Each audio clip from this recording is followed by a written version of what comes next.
you look at that. What's up, guys? So my brand new BC Racing coilovers just came in today, and I'm going to be doing an install on them and trying to give you guys a tutorial on how to install them. So without any further ado, let's get right into it. First thing you're going to want to do is jack the car up.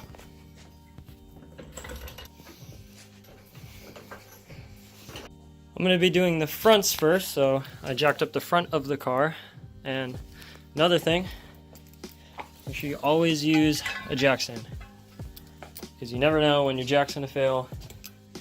And I don't know about you guys, but suspension is not worth dying for.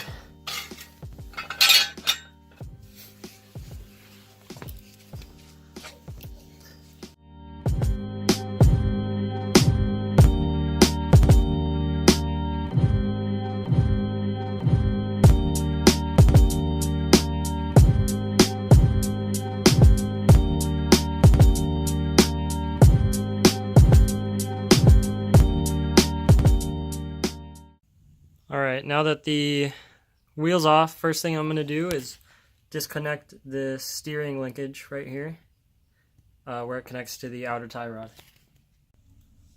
You'll need to remove the cotter pin, and then this nut is 19 millimeters in size.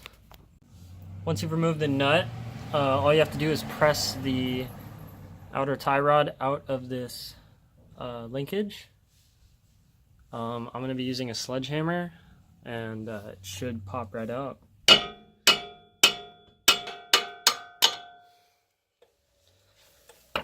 Alright. It took a little longer than I expected, but good enough. Alright, next thing we're going to move on to is the brake line here.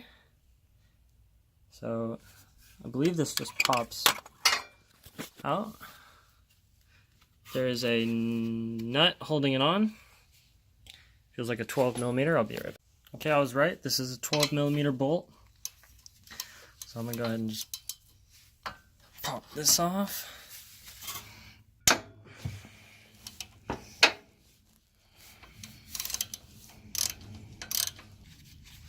Once you've loosened it, you should be able to take it out by hand.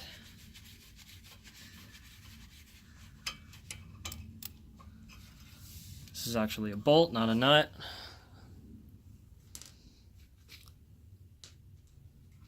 And I like to kind of keep everything together while I'm working on things, just so you don't lose anything when you're trying to put it back together. Now that this is out of the way, the next obstacle is going to be these two bolts that connect the bottom of the strut. The top nut is, or the top bolt, sorry, is actually a really strange size. It's a 15 and an 18.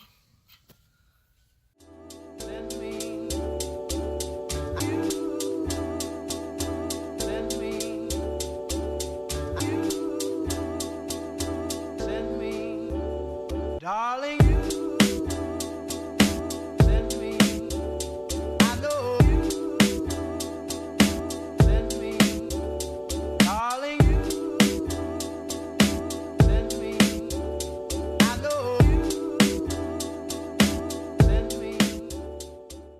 Alright, so as you guys can see, I just broke loose this bottom nut off of this bolt, which is also really weird size. This is actually a 3/4 on the left side and a 7/8 on the right side. I ended up using this big breaker bar, which is actually the lever for my jack. Yeah, so that was really tough. Make sure you guys are trying to loosen the nut side. You don't want to try to loosen the bolt while the nut is on. Alright, now that the hub is disconnected from the shock, the last thing you'll need to remove before we can go to the top hat is the ABS wire. It's just these two clamps. You can use a flathead screwdriver to pry the metal out.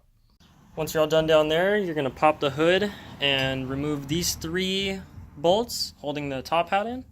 They're all 14 millimeter, And once you do that, the shock should fall straight out.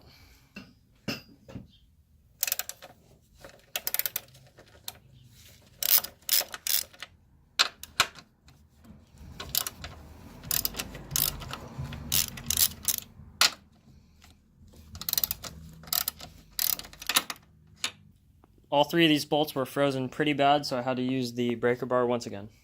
All right, if you've gotten this far and you're alone, this is going to be the trickiest step for you. So you're basically going to be loosening up here while getting ready to catch down below. Give it a wiggle.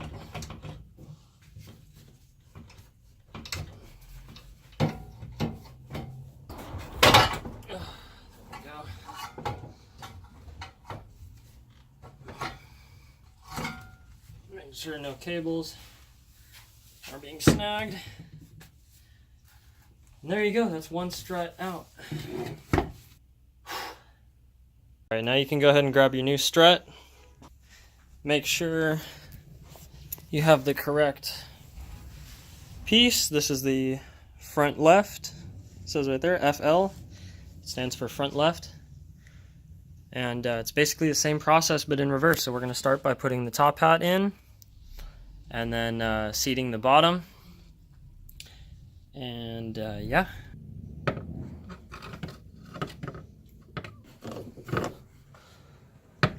You're going to have to rotate it to see which way it fits.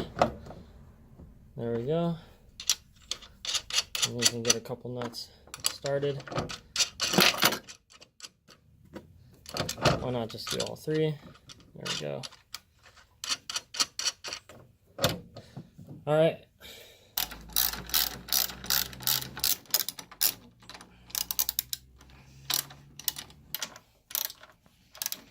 Alright, I just made it hand tight for now. You can go ahead and back up and tighten that later. Another thing I forgot to mention, I actually adjusted all four shocks. I thought they would be a little too low the way they came in the shipping, especially since this is the extreme low drop kit that they offer. So I have it dialed up all four corners or actually in the front about 1 inch, and in the rear, give or take a 1/2 inch. I hope it's not going to be too slammed, but these are even left to right. You don't want to have an uneven ride, because then you'll be wobbling around every time you hit bumps and stuff, and it just won't be good. Move these lines out of the way. And make sure this line is behind the hub. You don't want it in front, because then you'll be backwards. Take this and mount it to the strut.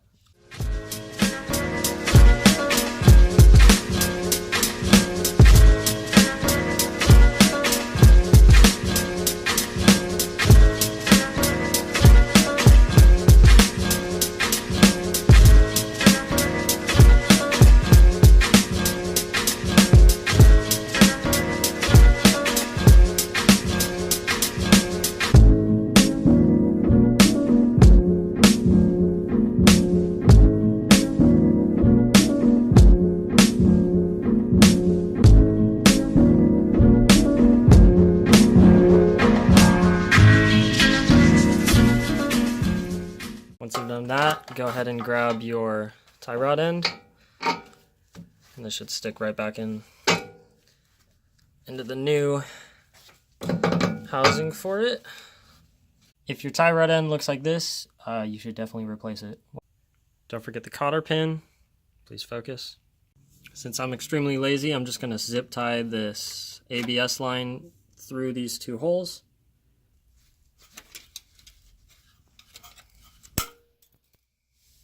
The final piece to go back on is the brake line.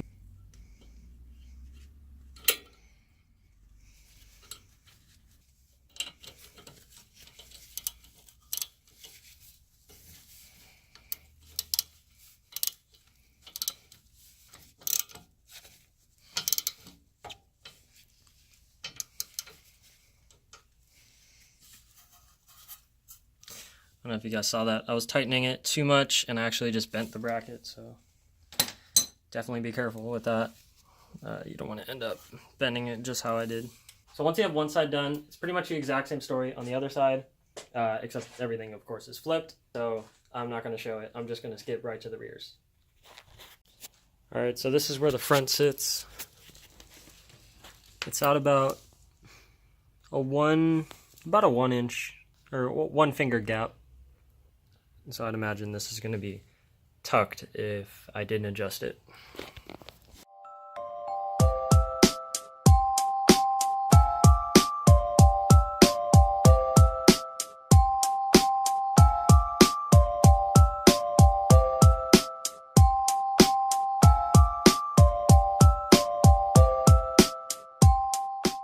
Alright, just looking at this, I don't know if this trailing arm is going to drop enough to let me take this shock out. It might. It looks like it'll just fall straight down, but I'll have to also push it back. So I'm hoping I can just take off that bottom bolt and nothing will really move, or if anything, this trailing arm will fall down slightly.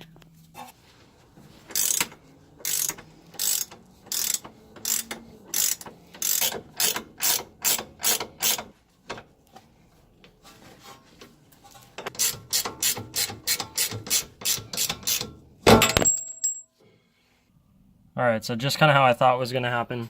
The shock did slip down.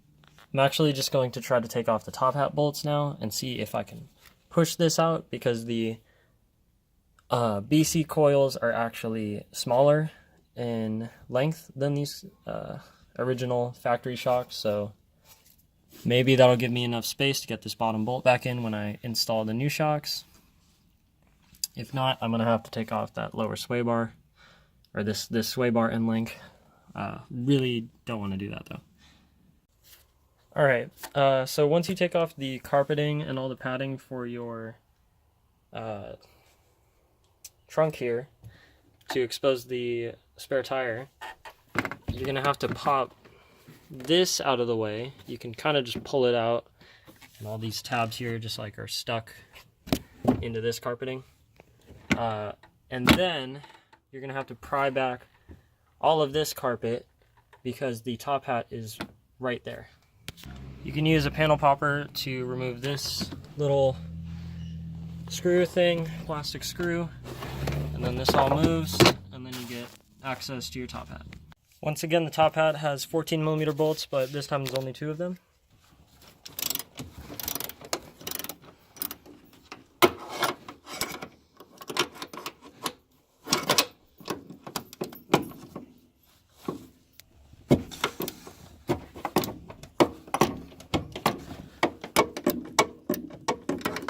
I would definitely go for removing the back one first.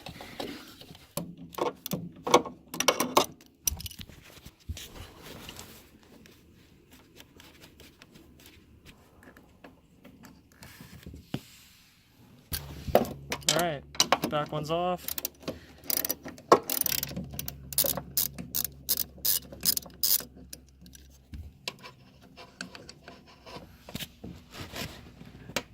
Now this is loose, I'm going to go try to pry it out from the bottom. You should be able to just simply push this one. There we go.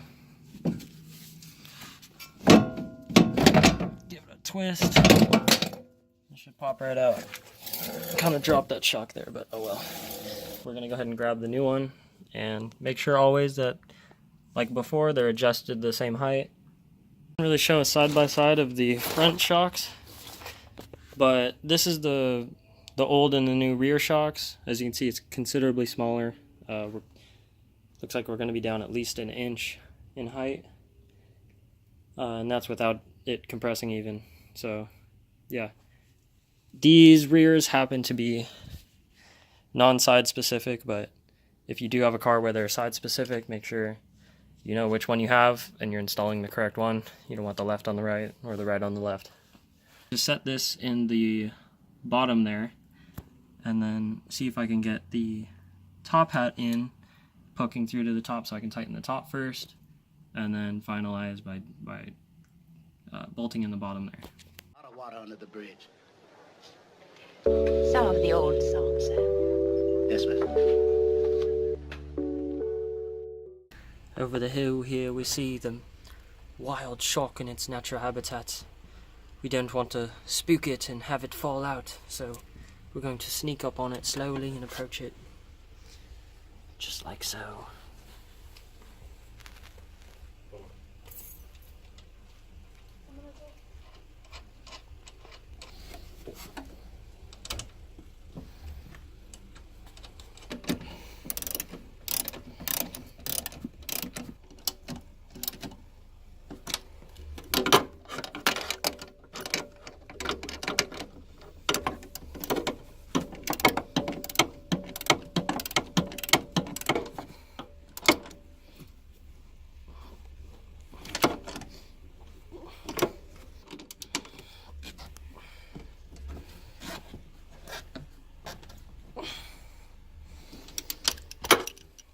Alright, those are in.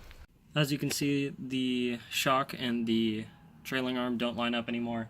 So this is going to be another time when that second jack really comes in handy.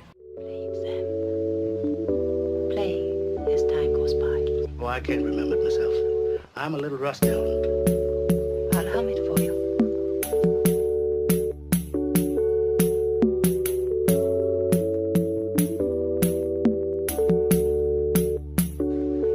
For all time's sake.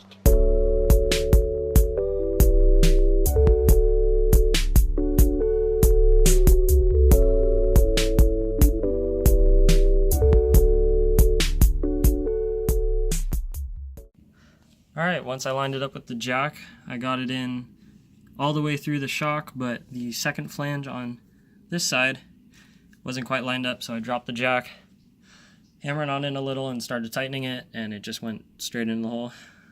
Pretty easy. See how this side's done? Other side should be the exact same thing, so there's no bother showing it. And then I'll drop the car down, show you guys how it looks. Alright, so this is the car. It's pretty low, honestly. I'm at about a 1 finger gap up front, or just about even, and then even or just slightly tucked in the rear. I honestly really like the adjustability on these coils. They can go pretty high and pretty low. Especially since I do have the extreme low drop kit. I plan to be switching to 18 by 9.5 pretty soon with a pretty aggressive offset, like 22. So hopefully I don't run into too many issues and I don't have to put too much camber to fit the wheels. Hopefully I can just roll the fenders, maybe a slight pull. But yeah, really liking this these shocks. I haven't driven the car yet, but I'm guessing it's going to be pretty stiff. I stuck with the 10K up front and the 12K rears since this is my daily driver. If you enjoyed the video, make sure to leave a like, drop a comment, subscribe. I will be making many more videos with this car. This is definitely not the last video I'm making. I got big plans for this car. If you enjoyed, make sure to stay tuned for the next one. I'll catch you guys next time.